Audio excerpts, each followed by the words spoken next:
Good afternoon everyone, welcome to the very posh Leeds Club. I didn't know you had gaps like this around here, unbelievable. And it's a pleasure to be back. It's been a while since we graced the FD Arena in Leeds, and I've missed it. And I think you've all missed it, and I think Sky have missed it. And now we have a real night for fight fans on April the 16th at the FD Arena. A packed card and many fighters that are on the card not here today. Callum Johnson in a big title fight, Martin Ward defending his WBC international title. And I tell you, three gentlemen on this table who really epitomise the word warrior.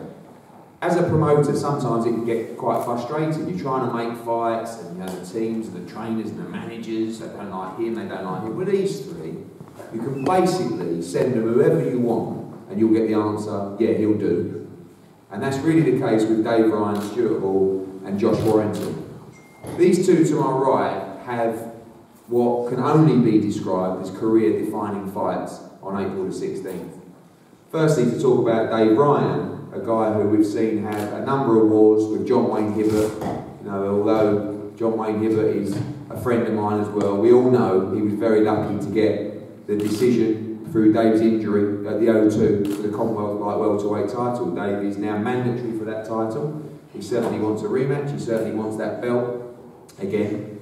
And his story is fascinating because he's come from the smaller shows. Clinton's done a fantastic job with him. And now he's talking about beating Renaud Garrido, who incidentally we've seen a number of times on Sky. Lastly, beating Bradley Saunders, a very tough fight. Wants to fight for the Commonwealth title, European title, and also try and move to get a shot at the world title. Stuart Hall actually won the world title at the FD Arena in Leeds, if I'm right, in a great fight with Vusi Malinga. Now has a much tougher fight than Vusi Malinga, I believe, in Rodrigo Guerrero, the former world champion, in a final eliminator for the IBF bantamweight title. Go on and fight Lee Haskins for that title, a man who he's fought before, if he can beat Guerrero on the night.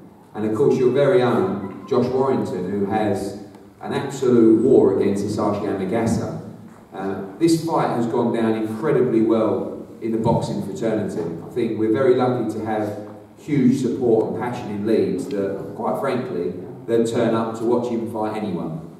But the good news about Josh Warrington is he doesn't want to fight anyone. He wants to develop, he wants to give fans value for money, and he wants to improve as a fighter, preparing for those big fights. One fight in particular that we all desperately want, and negotiations and discussions are already underway, is the fight with Lee Selby for the IBF featherweight title. It's a huge British fight.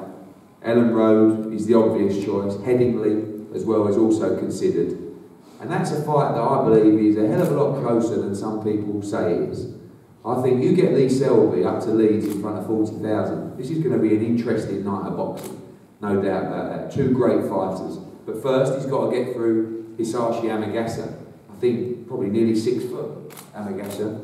I hope he is, because I've told quite a few reporters he's 6'4". Sounds like a good story, anyway. A fantastic fight with Guillermo Rigondeaux. Had him over twice in that fight, and of course suffered an eye injury, which eventually led to him being stopped before the 12th round. Big puncher, but coming out of Japan for the first time. And all these fighters who come to the Leeds Arena tell me, no, I've seen it on YouTube, I know what to expect. David Daly said the same thing. Joel Brunker said the same thing. And when they walk out, it is one of the most spine-tingling experiences in sport. There is nothing quite like looking up at that middle tier and seeing 8, 9, 10,000 people just going absolutely nuts. We've said it 100 times. He's so lucky to have that kind of support, and you, the people, are so lucky that you've got a fighter that is good enough to carry the city forward in boxing, and someone that can go on and win world titles. So Dave, first for you, obviously would have been easy to come back with a nice little gimme fight, but you didn't want that, and Clifton didn't want it, and our friend the Lion, Renaud Garrido, the perfect fight for you, I think. Yeah, definitely. His game, he's a tough lad, he's going to come to win, but I don't believe he's got the tools to beat me. I do believe I'm going to stop him. I'm just looking forward to get back onto winning ways. Obviously you saw Hibbert beat Tommy Martin recently, and that's obviously frustrating for you seeing that you performed, I think, the performance of your career in that last fight, boxed wonderfully well, different kind of fights to the ones we've seen before. But obviously, is that on the mind, Hibbert, or are you just looking for basically all the big fights then? Yeah, to be fair, I'll fight Hibbert any day of the week. It's not on my mind as much as what people think it is. I mean, I'm just working my way back up. I just want the fights. I want to get a European title this year. That would be nice for me. And obviously the turnaround, you know you've grafted away on the smaller shows and now really boxed at the O2 a couple of times and now in the Leeds Arena. I think obviously you beat Tyrone Nurse, which was again one of your career best performances as well. Yeah, and a great atmosphere as well in the arena. Yeah, I mean I love fighting Leeds. I boxed here twice before, so this will be the third time at the arena and it's brilliant. I mean Josh Bond brings a lot of fans. My wife's actually from Leeds as well, so we get a bit of fans from her side, so it's good. I mean, I love coming here, it's good to see it, and I can't wait to fight them. Stuart, Rodrigo Guerrero, ordered by the IBF, had a long negotiation period with them, didn't quite fancy the trip to Mexico, so we got it in Leeds, and it's been a good stomping ground for you in the past. Yeah, like I said, I just want to thank you yourself and Matthew and Sky Sports for obviously getting the fight made. And my trainers, Paddy Lynch and Maxwell Cracknell, are going to get me in chair for this fight. Like I said, I think it is a must-win fight. He could bring Rodrigo Guerrero over here and put us in a phone box, and I think he'd enjoy that. But tactics on the night is going to be crucial for me to win the fight and use my boxing ability. But I love to fight, and I'm a strong bantamweight, very big bantamweight, and he's coming up from Superfly, so I think he'll feel my power on the night. Tell us a little bit about Rodrigo for the people in this room. We know he's a former world champion at Superfly, but expecting just an all-action fight with him. Everyone says about the styles, and when we announced the fight yesterday, everyone said that that's just going to be a war. Yeah, well, he's a typical Mexican. He switches as well, but he just likes to plant his feet, and he likes to have a fight. He just likes to have a war. Everyone knows himself. I can fight, and I like to have a war, so it's going to be a great fight, and it's going to be fast. And a wonderful opportunity, of course, in the division at the moment, which we see so many of these divisions now, which have a flourishing domestic divisions at world level. You know, of course, and bantamweight is a great example of that. Obviously, you're fighting to fight Lee Haskins, who you've shared a ring with before, and obviously Jamie McDonald as well. There's a chance potentially for a unification fight with him once you get through Guerrero and Haskins. Yeah, believe it or not, me and Jamie, we're going to sit there. I think he's one of the top lads in boxing. But he says I'd love a rematch with him, he'd love a rematch with me, but I've got to get in a position with a belt or something because he's flying miles ahead of me at the minute. Good luck to him as well. But yeah, I need to take Rodrigo Guerrero, get a fight with Haskins, awkward fight, a great fighter. But I believe I was a baby when I fought him. If I can get past Guerrero, then I believe I've got the ability and the style to beat Haskins and then hopefully get bigger fights. Josh, obviously the fifth time now for you at the arena. I think it must feel like home. And tell me what goes through your head when you see the response on Twitter yesterday, where people are basically saying, "Wow, what a fight! This is one he could come unstuck in." Does that give you the motivation? Because it seems like you've spent your whole time proving people wrong and proving that you're not just a guy who's lucky enough to have a tremendous fan base, but you can really fight as well. Yeah, well, it definitely feels like home because it's only 10 minutes away from me home, so it's good to get a fight like this and, like I say, have the response. You know, I remember even going back to when I first picked up Commonwealth title, then I come up against Rendell. It was so soon for me against Rendell. Then it was too strong for me. Then I wasn't ready for European, and like I say, I'm forever trying to, prove the critics wrong, shall we say. Brunner being the last one, a lot of people saying I woke up past 5 rounds, and I think I shocked a lot of people there, pulling out if I don't mind saying myself, a good performance. And now we're talking about world titles. I mean, it's been over 2 years since I won that British title at Leeds Arena, and that's the great goal now. And I've never been one of the fighters to, when I turned over saying I'm going to be a world champion, I've always just taken it every stage as it comes, and now the next progressive goal is a world title, and I'm telling you from there, come on, have some respect.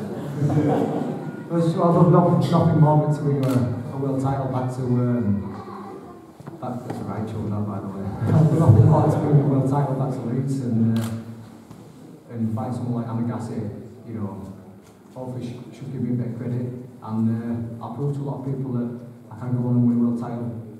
Obviously the talk is, has been for some while talking about a potential Lee Selby fight for the IBF title, and you saw him obviously a great performance against Gradovic, then boxed against Montiel. Got quite a tough fight actually coming up in Eric Hunter, but that fight is definitely makeable, and it's a fight that I know their team would take. And just talking to you outside, little glint in your eye that you really fancy that fight.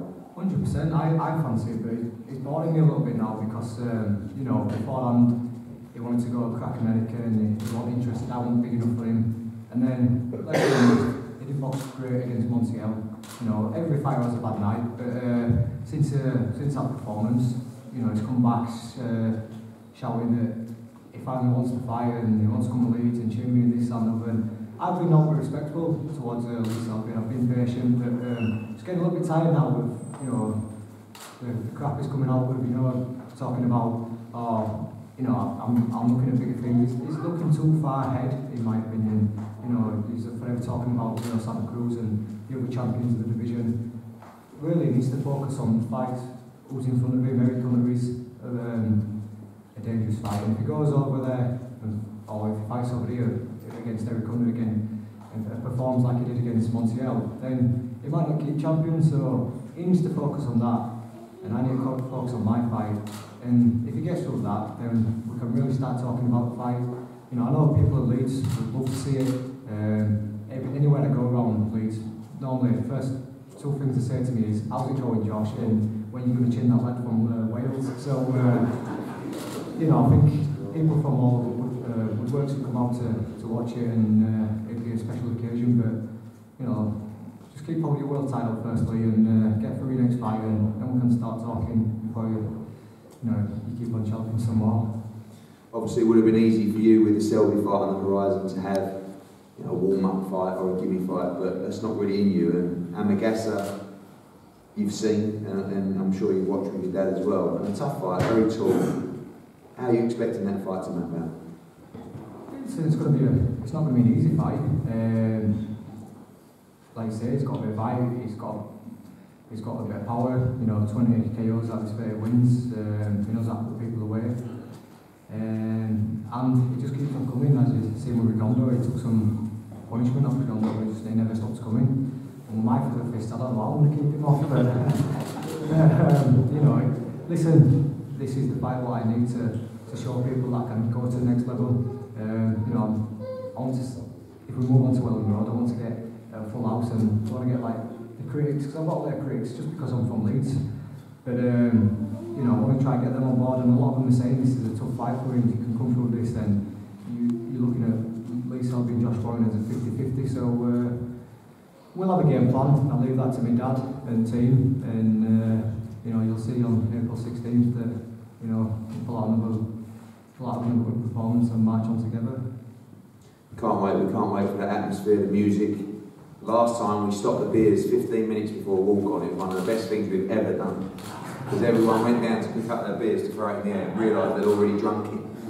So we'll be doing that again this time, but we can't wait to see you in the arena on April 16th. This young man, I've got to say, is a pleasure to deal with, and also his dad and Nick and Steve Wood, because they're real fighters, and the plan of action they've had throughout their career has been absolutely spot on. The development, it gets a lot of stick for some unknown reason, probably like you say, just because you're from Leeds. And people turn on the TV and see all these people going nuts in the arena.